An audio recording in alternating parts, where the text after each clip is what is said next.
वर्ष 2014 में भारत में हुए लोकसभा चुनाव में ऐतिहासिक विक्ट्री के बाद श्री नरेंद्र मोदी भारत के नए प्रधानमंत्री बनते हैं। ऐतिहासिक इसलिए क्योंकि इससे पहले फुल मेजॉरिटी के साथ भारत में सरकार 1984 में बनी थी। उसके बाद की सभी सरकारें अलायंस और गठबंधन की सरकारें थी। पूरे 30 साल के बाद भारतीयों ने किसी भी पार्टी को एब्सोल्यूट मेजॉरिटी के साथ जिताया था। ऐसी सरकार जो कि डिसीजन मेकिंग बिना गठबंधन की पार्टियों के प्रेशर के ले सकती थी। रोजगार बीजेपी के मैनिफेस्टो का एक महत्वपूर्ण हिस्सा था, परंतु ये बोलने और लिखने में जितना आसान था उतना ही मुश्किल प्रैक्टिकली इसको इम्प्लीमेंट करना था। अब इसको इम्प्लीमेंट करने के लिए सरकार के सामने बहुत सारी चुनौतियां थी और उसमें पीएलआई कैसे गेम चेंजर साबित होता है, इस पे बात करने से पहले मैं अभिषेक वशिष्ठ आपका स्वागत करता हूं वशिष्ठ जियो स्टोरीज में। आप चैनल पे नए हैं तो चैनल को सब्सक्राइब करें, कंटेंट अच्छा लगे तो प्लीज़ लाइक करें। नई गवर्नमेंट आते ही एक्शन मोड में आ जाती है और एफडीआई फॉरेन डायरेक्ट इन्वेस्टमेंट की लिमिट 26% से बढ़ाकर 49% कर दिया जाता है। और आसान भाषा में कहे, अब विदेशी कंपनियां भारत में लोकल पार्टनर के साथ मिलकर इन्वेस्ट करती है तो वो अब 26% से बढ़ाकर 49% तक अपनी हिस्सेदारी कर सकती हैं। और कुछ सेक्टर्स में ये 100% तक भी पॉसिबल है, बट विद गवर्नमेंट अप्रूवल। पर यहाँ पर प्रॉब्लम ये थी कि विदेशी कंपनियां टेक्नोलॉजी और इन्वेस्टमेंट दोनों ही भारत लेके आए और भारतीय कंपनी को उस टेक्नोलॉजी का एक्सेस दे और साथ में ही कंपनी की ओनरशिप भी इंडियन कंपनी के पास रहे। ज़्यादातर हाईटेक कंपनीज को ये स्कीम पसंद नहीं आई। कोई खास रिस्पॉन्स ना सामने आने पर गवर्नमेंट ने इस लिमिट को बढ़ाकर 100% तक कर दिया कुछ इंपॉर्टेंट सेक्टर्स के लिए और साथ ही लॉन्च किया मेक इन इंडिया इनिशिएटिव। इसका लक्ष्य था भारत में मैन्युफैक्चरिंग को बढ़ाना और मैन्युफैक्चरिंग सेक्टर की ग्रोथ को 12% से 14% तक लेके जाना।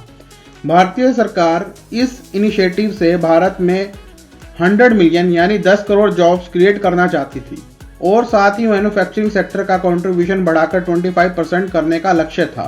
इसके साथ ही गवर्नमेंट $210 बिलियन की इन्वेस्टमेंट का भरोसा देती है और बहुत सारे इन्वेस्टर से इंक्वायरी एप्लीकेशन भी रिसीव करती है, जिनकी कुल वैल्यू 1.5 लाख करोड़ थी, यानी कि $16 बिलियन। ये एप्लीकेशन सरकार को 2014 से 2016 के बीच में रिसीव होती है।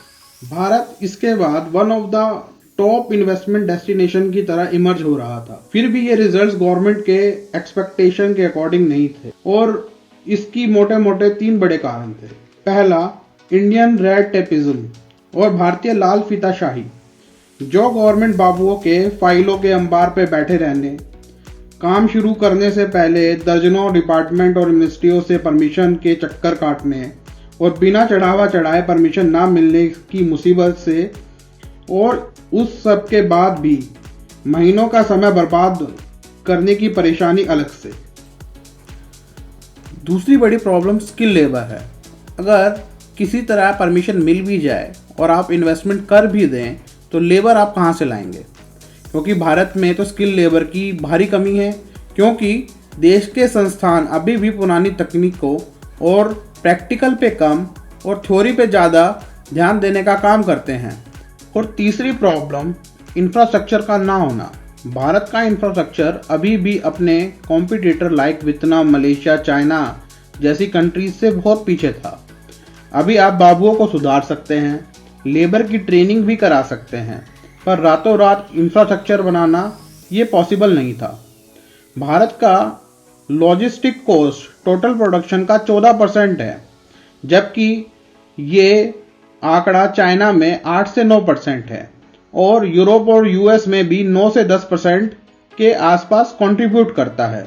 और भारत में सस्ती लेबर मिलने के बाद भी प्रोडक्शन पर 6 से 7% अधिक लॉजिस्टिक का खर्च करने से भारत की चीप लेबर की एडवांटेज भी इन्वेस्टर्स को ज़्यादा अट्रैक्ट नहीं कर पा रही थी। अब भारतीय गवर्नमेंट ने भी इन चैलेंजेस से निपटने के लिए ईज ऑफ डूइंग बिजनेस पे काम करना शुरू किया। इसमें सिंगल विंडो क्लियरेंस, परमिशन को जल्दी क्लियर करना, पुराने नॉर्म्स को चेंज करने जैसे चीज़ों पर काम किया गया और जिसके रिजल्ट भी सामने आए, जहां आज 2014 में भारत की ranking ease of doing business में 142 थी, वो 2015 में 130, 2017 में 100, 2018 में 77 और 2019 में 63 हो गई। इसके बाद ये रैंकिंग बंद कर दी गई बिकॉज ऑफ चाइना, पर इसके बारे में फिर कभी बात करेंगे। इसके साथ ही भारतीय गवर्नमेंट ने स्किल इंडिया प्रोग्राम को इनिशिएट किया, जिससे लोगों को इंडस्ट्री रेडी कर सके। ओवर द ईयर इस प्रोग्राम से लगभग 2.5 करोड़ लोगों को बेनिफिट हुआ, पर फिर भी ये अपने प्री डिसाइडेड लक्ष्य से पीछे चल रहा है, पर उसमें कोविड भी एक बहुत इंपॉर्टेंट फैक्टर है। इसके साथ ही गवर्नमेंट ने इंफ्रास्ट्रक्चर पर काम करना शुरू किया और बजट में इंफ्रास्ट्रक्चर पर होने वाले खर्च को भी बढ़ाया। पर मैंने जैसा पहले भी कहा था, इंफ्रास्ट्रक्चर डेवलपमेंट टाइम कंज्यूमिंग काम है, तो इसको कंपनसेट करने के लिए गवर्नमेंट ने एक game changer PLI scheme, product linked incentive scheme को लेकर आई, जो कि लॉजिस्टिक में आ रहे एक्स्ट्रा एक्सपेंस को कंपनसेट करने और विदेशी इन्वेस्टर्स को अट्रैक्ट करने के लिए थी। मार्च 2020 में मेक इन इंडिया के अंडर भारत सरकार ने PLI स्कीम को लॉन्च किया। इसका लक्ष्य भारत में मैन्युफैक्चरिंग को बूस्ट करना था। इसके कुछ इंपॉर्टेंट ऑब्जेक्टिव थे, जैसे कि WTO के ऑब्लिगेशन को कंप्लाई करते हुए लोकल प्रोडक्शन को बूस्ट करना, फॉरेन इन्वेस्टमेंट को अट्रैक्ट करना, एक्सपोर्ट को बढ़ाना, लैंड एक्विजिशन को अफोर्डेबल बनाना। हमारे देश में लैंड एक्विजिशन एक बहुत बड़ी प्रॉब्लम है, ये तो हम सब जानते ही हैं। लैंड एक्विजिशन करना ही पहली बहुत बड़ी प्रॉब्लम है, फिर उसके बाद कोर्ट केसेस का लंबा चलना बहुत टाइम कंज्यूमिंग है, तो इसको इजी बनाना PLI स्कीम का एक मेन ऑब्जेक्टिव था। इसके अलावा सस्टेनेबल डेवलपमेंट को बढ़ावा देना, टेक्नोलॉजी और इनोवेशन को प्रमोट करना, आत्मनिर्भर बनना और अपनी डिपेंडेंसी दूसरे देशों पे कम करना था। इसी PLI स्कीम के अंडर देश में बड़ी बड़ी मोबाइल मैन्युफैक्चरिंग कंपनीज ने अपने प्रोडक्शंस को स्टार्ट किया, जैसे कि फॉक्सकॉन, विस्ट्रॉन, पैगाट्रॉन, जिससे लगभग 28,000 जॉब्स जनरेट हुई और स्मार्टफोन का एक्सपोर्ट 139% से बढ़ गया। ये रिजल्ट्स बूस्टर थे भारत सरकार के कॉन्फिडेंस के लिए। इसके बाद 2021 में सरकार ने 14 सेक्टर्स के अंडर PLI स्कीम को फिर से अनाउंस किया और इसका बजट 1.97 लाख करोड़ अलॉट किया। ये सेक्टर्स थे mobile manufacturing and specified electronic component production, manufacturing of medical devices, automobile and auto component, pharmaceutical drugs, speciality steel, telecom and networking product, electronic and technology products, white goods like AC and LEDs, food products, textile products, high efficiency solar panel modules, advanced chemistry cells means ACC batteries, drones and drones component। इस PLI scheme के under 1.07 lakh crore investment हुई और 8.70 lakh crore value के product की manufacturing Bharat में हुई। इसके साथ ही इससे 7 लाख नई जॉब्स भी जनरेट हुई। इस स्कीम के अंडर भारत के स्मार्टफोन एक्सपोर्ट, जो कि 2019 में 1.6 बिलियन डॉलर के थे, 2022-23 में बढ़कर 11 बिलियन डॉलर के हो गए और कुल डोमेस्टिक प्रोडक्शन लगभग 44 बिलियन डॉलर की हो गई और 2023 में भारत विश्व का सेकंड लार्जेस्ट स्मार्टफोन मार्केट और सेकंड बिगेस्ट मोबाइल मैन्युफैक्चरिंग बन गया।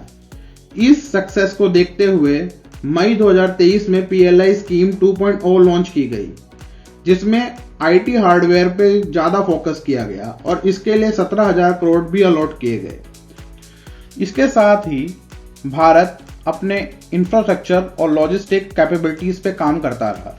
उन्होंने डेडिकेटेड फ्रिगेट कॉरिडोर्स को इम्प्लीमेंट किया और साथ ही हाईवेज और रोड पे भी काम किया। According to road transport and highway minister Shri Nitin Gadkari, Bharat की लॉजिस्टिक कॉस्ट 9% तक आ जाएगी 2024 के एंड तक।